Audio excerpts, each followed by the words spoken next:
माहित नाही हा कितवा जन्म आहे माझा, पण यापुढे जितकेही जन्म घेईन इथेच असेन. काशी, गया, प्रयाग, मथुरा एका बाजूला आणि माझा हा रायगड एका बाजूला.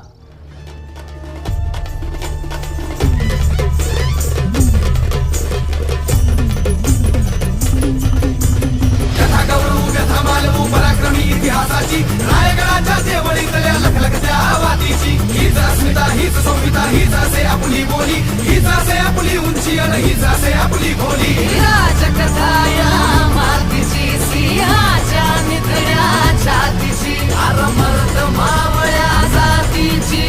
राजकथा या मातीची. महाराजांचा इतिहास हा गडकोटांच्या गाभाऱ्यात आणि सह्याद्रीच्या कडेकपाऱ्यात अजूनही जिवंत आहे. तो जगण्यासाठी आणि तो जपण्यासाठी गडकिल्ल्यांना आपलंसं करा.